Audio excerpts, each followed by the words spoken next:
Alright, I'm back at it, and I think my theory of standing waves occurring between two ground points is true, because I'm running these light bulbs. This batch of light bulbs is run between the energy difference between these isolated antennas, the metal rod, and the plate, and it's not even a perfect isolation because they're contacting the wood, or the cloth that's over the wood.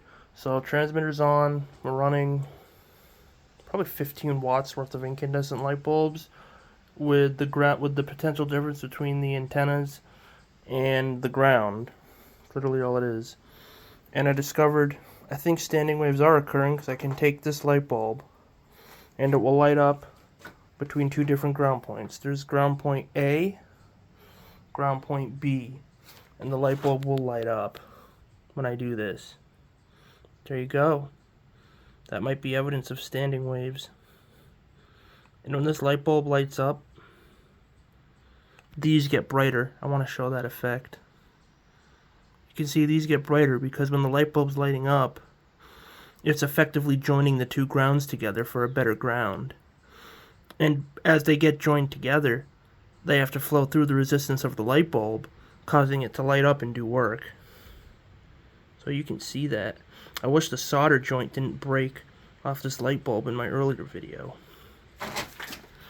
But you can see this, and you have to forgive me, I'm doing everything one-handed.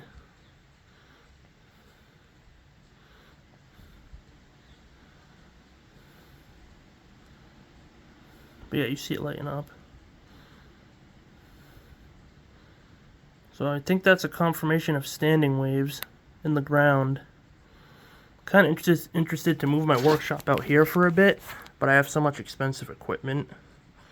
I don't want it to get damaged because animals do come in the shed.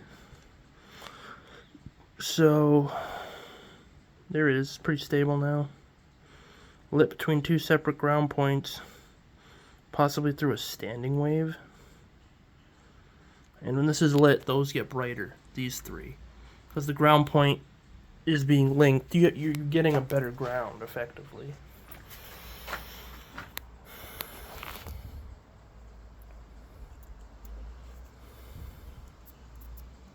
This is off just one ground rod and the antenna.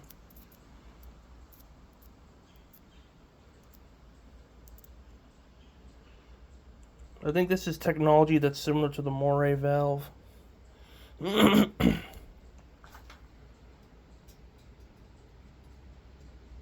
So I touch it, it gets dimmer. I touch the transmitter, it'll go out.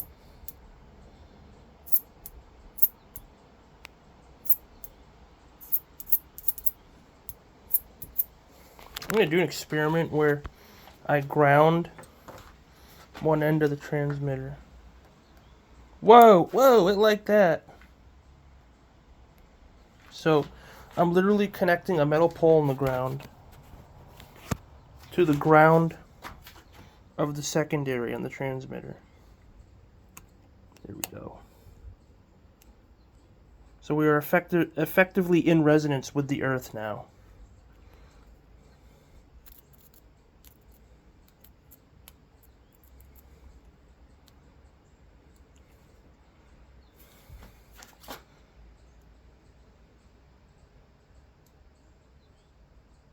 So we are in resonance with the Earth, possibly.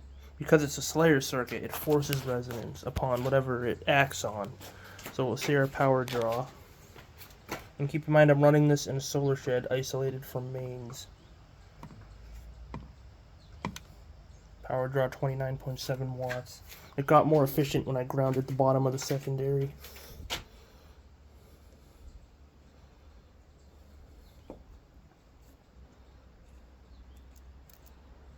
And I don't even have a properly built big antenna system or a proper big ground system. I think that's where the real free energy will come from.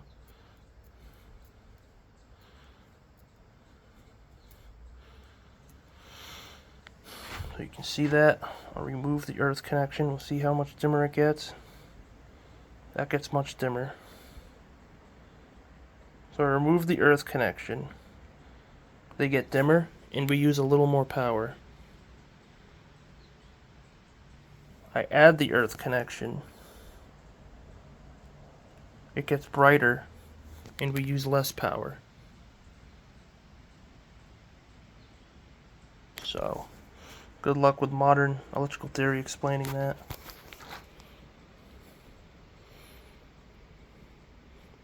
But I have a 2-year degree in electrical engineering. There's a lot they don't teach you about DC shockwave type energy, Tesla style energy, which is in volts per second, not hertz per second.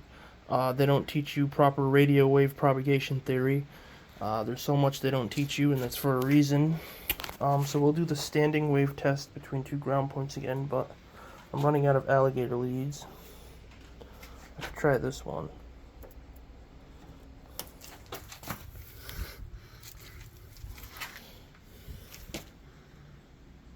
Just gotta get a light bulb now.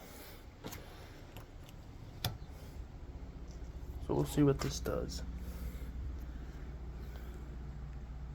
Yep, we still have standing wave energy.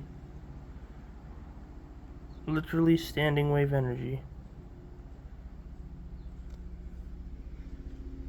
Between 2 ground points.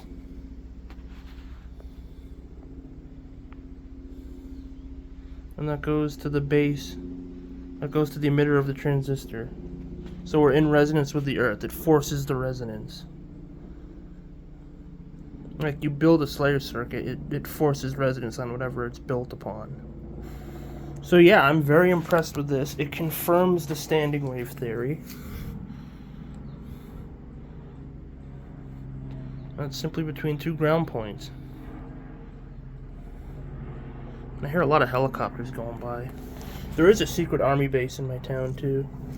I wonder if this will light up on. Oh, look at that! That's amazing. Literally a ground point to another ground point that lights up. This is breakthrough technology. Holy shit.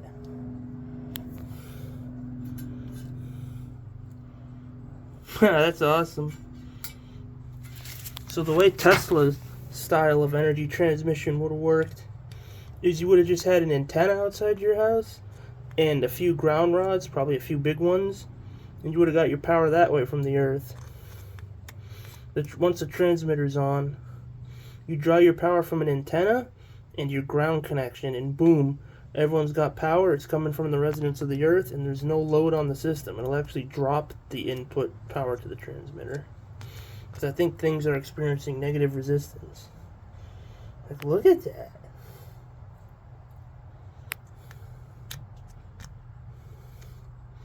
Let's try the copper. Notice it's a little dimmer because they're so close. It's brighter the further apart you move them. And this is dim because it's not making good contact. This is straight dirt now, look at that. Straight dirt. Straight dirt connection. Imagine if I do these tests near a lake or a body of water. I expect insane results. I have a few lakes near my house. Nothing on that, that's too gross. Kind of curious to see the range now. So I'm going to disconnect this lead. Oh wait, that lead's really fucked up. I'll try and disconnect it from here. Wonder how far away it'll work. Like if I go over here, will it work? Like I have a whole ground system over here. Someone I was experimenting a while ago with earth energy. So I wonder what'll happen here. Oh wait, these are all connected. There's no potential difference.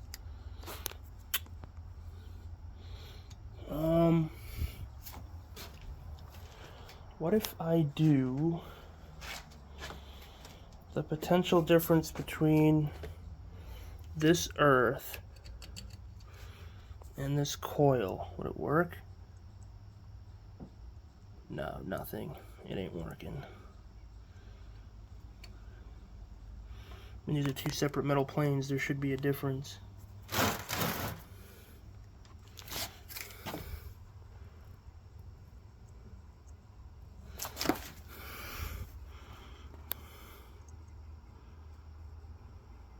Nope, nothing.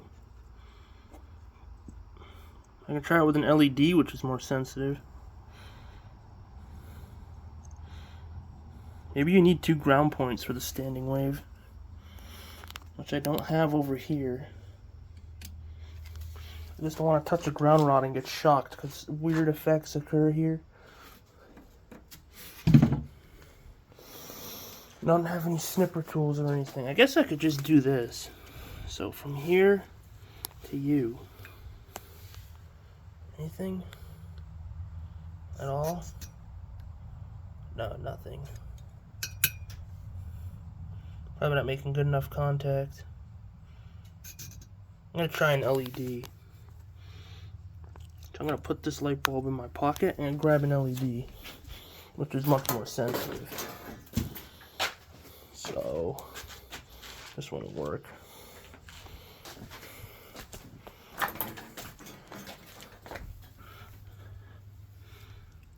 Okay, I got an LED. See if this little guy lights up. No, nothing. Other way, maybe. Nope, nothing. So nothing from that ground. They probably have to be deeper in the ground.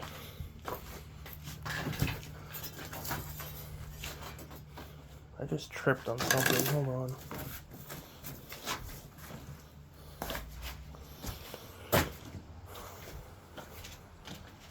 So I'll try these 2 different ground points that are relatively close, but they are separate. Ha, look. It does work.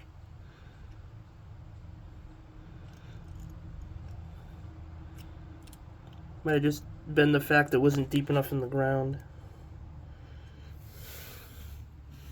It lights right on the dirt.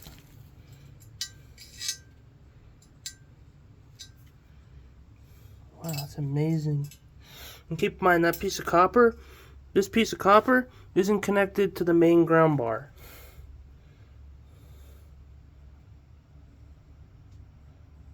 It's amazing. I wonder if it lights up if I touch it. Yeah, it lights up a little bit when I touch it. What if I touch Earth and the LED? Lights up a little bit. Yeah, it lights up. If I touch the metal. No, I don't want to touch the metal.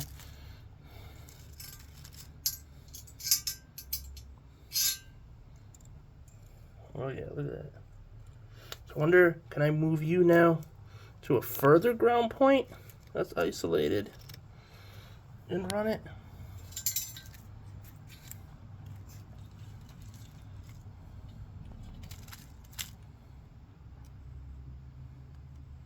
Okay, what happened? What's different?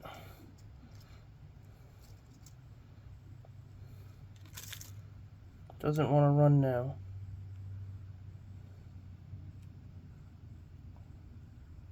Maybe it's not making good contact. What about this?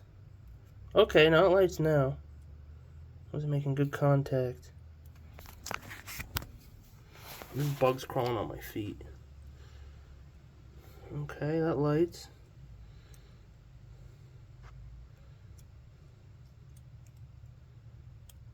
Amazing. And I don't even have the sensitive diode receivers on it.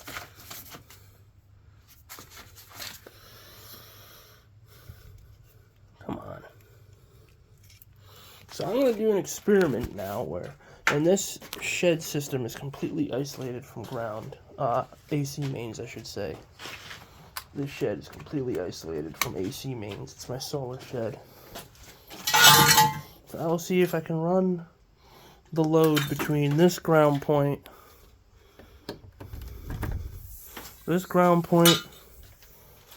and that metal pipe. I just need another wire, wherever they may be. I think I found one. You have to forgive the bad video quality. I'm doing stuff one-handed. So, here it is. Ground point. And we'll see what happens here. I'm about to connect it. So, ground point A. Here's ground point B. Whoa, that is bright. Thought we blew the LED there for a second.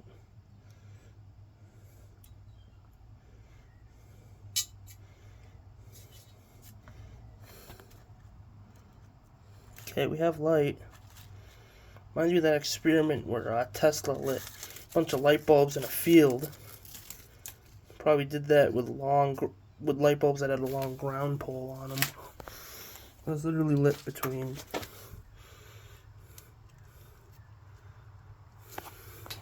And still lights.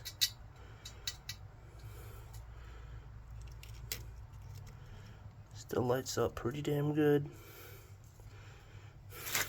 That's lit down there. That's ground pole.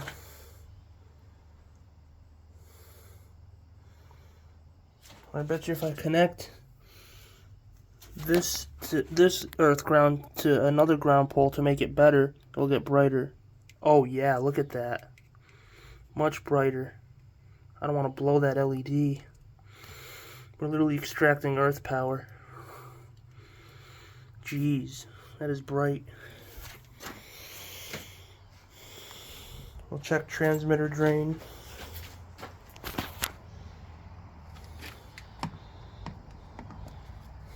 Come on.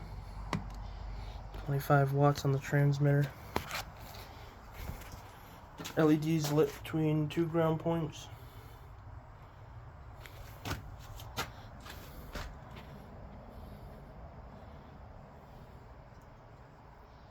Ooh, that hurts when I touch that. I'm kind of curious now. Why does that hurt so much when I touch it? Whoa! Okay, hello, that's a new effect. What the heck? That is interesting. I can light a light bulb, an incandescent, in my hand. What the shit? Holy shit. And that's giving off a lot of heat. Transmitter draw, 25.5 watts. It went up because I got closer to the coil and I'm detuning it. So I'm going to stand back. I'm standing back, lighting an incandescent with one hand. LED is blindingly bright down there. And transmitter consumption went up by half a watt. And you can see that light. What the shit? Okay, these are breakthrough experiments. Nothing, because that's isolated. And I don't even have a huge antenna system yet. So, disconnect the load. 25.4, 25.3. And I noticed if you're far enough away, it won't draw power. It goes up to 26. So I wonder if I can run the bulb between these 2 points. Can I run this bulb? If I can clip to it.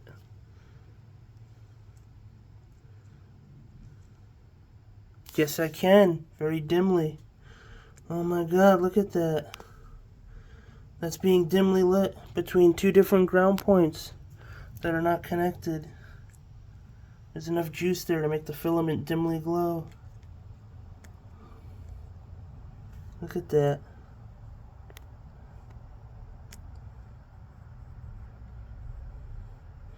Undeniable Tesla style of energy transmission.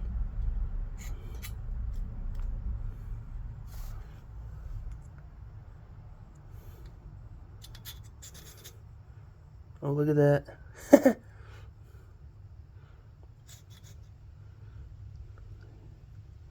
Gotta push really hard into it.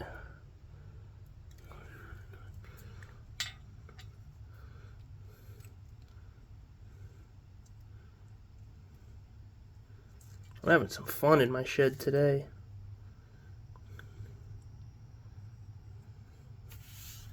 Come on, I can't see anything. There we go.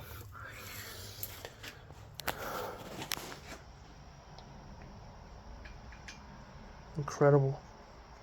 I'm going to turn the power up and see what it can do.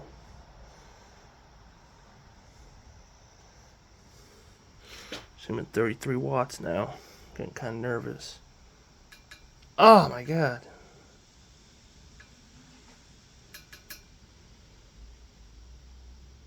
34.3 with light running.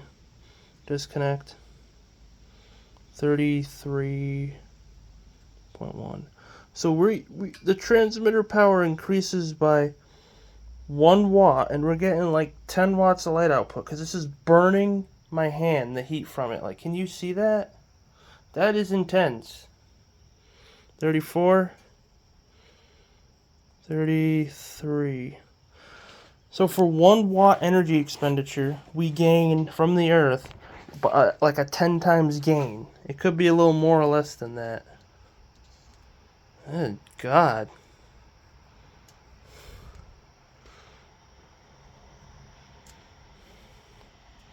Yeah, look at that. Less than 1 watt.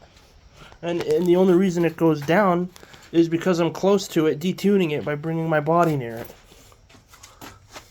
So that's really bright now.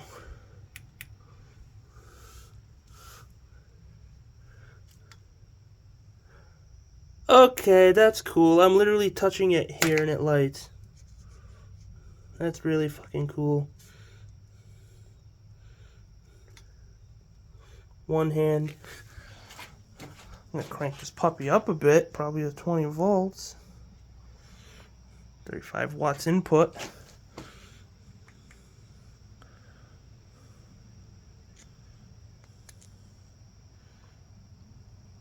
Can't see it, but it is dimly lit.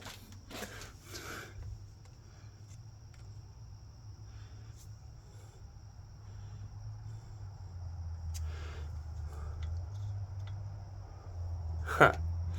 What happens if I touch these? Oh, these ground poles. Ouch. Anything? Nothing. Might be too far away. I might need an antenna for this to work. Yeah, nothing at all.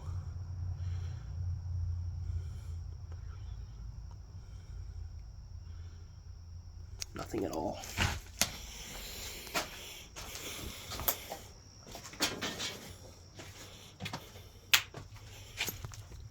What if I go between these 2 points? Shed ground and earth ground. Lights, but dim. Dimly lights. Okay, back to more experiments.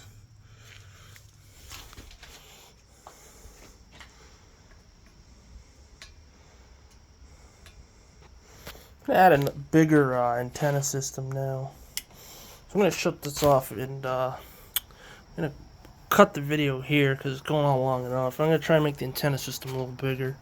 See you in a bit.